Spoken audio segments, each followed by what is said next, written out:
नमस्ते विद्यार्थियों। आज हम 10th क्लास की क्षितिज पाठ्य पुस्तक में काव्य खंड में संकलित पाठ सूरदास के पद संख्या 3 और 4 का भावार्थ समझेंगे, जो इस प्रकार है। सबसे पहले देखते हैं पद संख्या 3 का भावार्थ। पद संख्या 3 में सूरदास जी ने यह बताया है कि जो गोपियां हैं वह कृष्ण की किस प्रकार अनन्य भक्त है, किस प्रकार से वो कृष्ण के अलावा और किसी से प्रेम नहीं कर सकती। तो आइए देखते हैं। हमारे हरि हारिल की लकड़ी।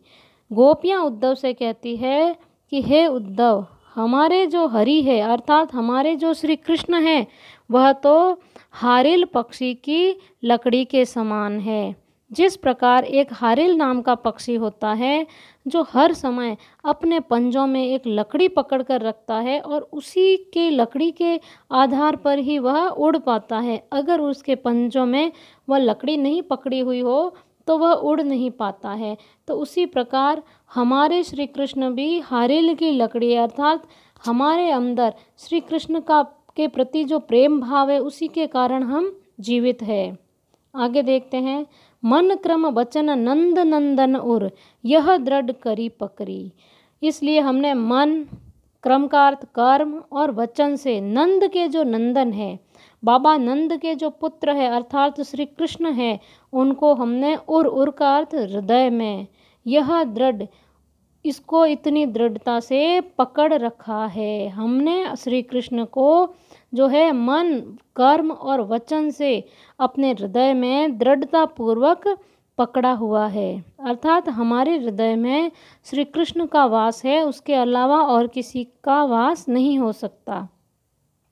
जागत सोवत स्वप्न दिवस निसी कान्ह कान्ह जकरी। इसलिए हम जो है वो जागत जागते, सोवत सोते हुए, स्वप्न सपने में, दिवस दिन में, निशी रात में, हर समय कान्ह कान्ह जकरी। जकरी शब्द का अर्थ होता है रट लगाए हुए हैं। इसलिए हम हर एक क्षण कान्हा कान्हा की ही रट लगाए रहते हैं। सुनत जोग लागत है ऐसो हे उद्धव, तुम जो ये योग का मार्ग लेके आए हो यह तो हमें सुनने पर भी ऐसा लगता है जैसे सुनत जोग लागत है ऐसो।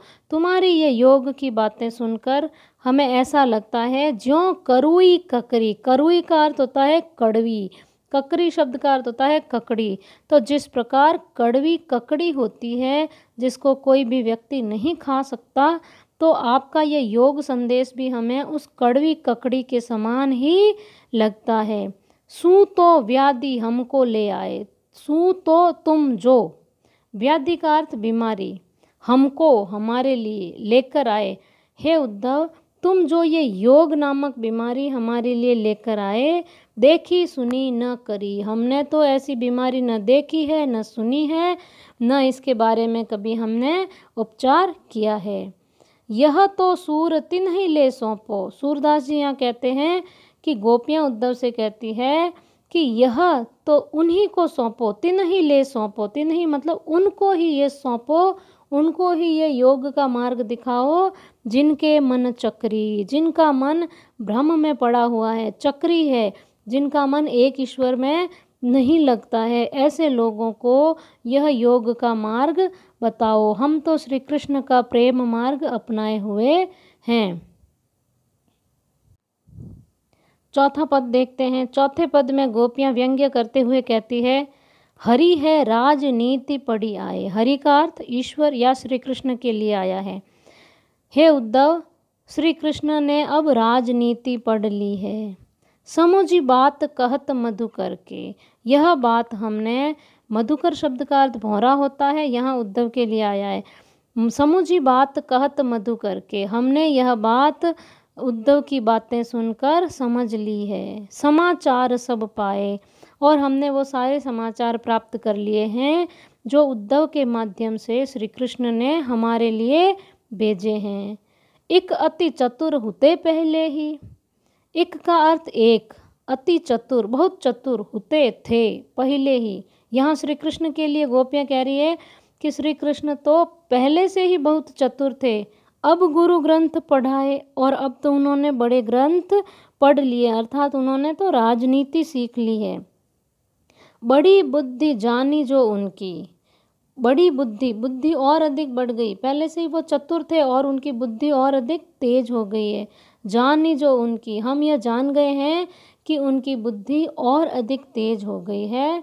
जोग संदेश पठाए, पठाए शब्द का अर्थ होता है भेजना, इसलिए उन्होंने हमारे लिए योग संदेश भेजा है। तो यह योग संदेश जो भेजा है उसको जानकर हमें ऐसा लगता है कि श्री कृष्ण की बुद्धि और अधिक तेज हो गई है। ऊधो भले लोग आगे के, हे उद्धव, पहले के लोग बहुत ही भले होते थे। परहित डोलत धाये, परहित दूसरों के हित के लिए, डोलत धाये दूसरों के हित के लिए दौड़े चले आते, धाये मतलब दौड़ना, डोलत शीघ्र ही दौड़कर आ जाते थे, दूसरों के हित के लिए हमेशा तत्पर रहते थे। अब अपने मन फेर पाई है, चलत जू हुते जुराए। यहाँ गोपियाँ कहती है इस पंक्ति में कि अब हम अपना वह मन वापस प्राप्त कर लेंगे जो श्री कृष्ण जाते हुए चुरा कर ले गए। अब अपने मन फेर पाइए, अब हम अपना मन फेर मतलब वापस प्राप्त कर लेंगे। चलत जू, चलते हुए, यहाँ से जाते हुए, जिनको हुते चुराए, चुरा लिया था, उस मन को हम वापस प्राप्त कर लेंगे। ते क्यों अनीति करे आपुन, जे और अनीति छुड़ाए। ते का अर्थ वे, अनीति आपुन, वे क्यों अनीति कर रहे हैं, जो और अनीति छुड़ाए, जो दूसरों को अनीति से छुड़ाने वाले अब स्वयं ही अनीति करने लगे हैं। तो ते क्यों अनीति करे आपुन, आपुन शब्द का अर्थ स्वयं। तो यहाँ श्री कृष्ण के लिए आया है कि वे श्री कृष्ण जे और अनीति छुड़ाए, जो दूसरों को अनीति अन्याय से छुड़ाने वाले आज स्वयं अन्याय कर रहे हैं। राज धर्म तो यह सूर, यहाँ सूरदास जी कहते हैं कि गोपियाँ उद्धव से कहती है कि राजा का धर्म तो यह है जो प्रजा न जा ही सताए। राजा का धर्म तो यह है कि उसे प्रजा को नहीं सताना चाहिए। तो हम भी, श्री कृष्ण भले ही राजा बन गए हैं, तो हम राजा की प्रजा है और वह हमें सता रहे हैं, वो हमसे मिलने नहीं आ रहे हैं, तो यह तो राज धर्म के भी विरुद्ध है। तो इस प्रकार सूरदास के दोनों पदों का भावार्थ समाप्त होता है।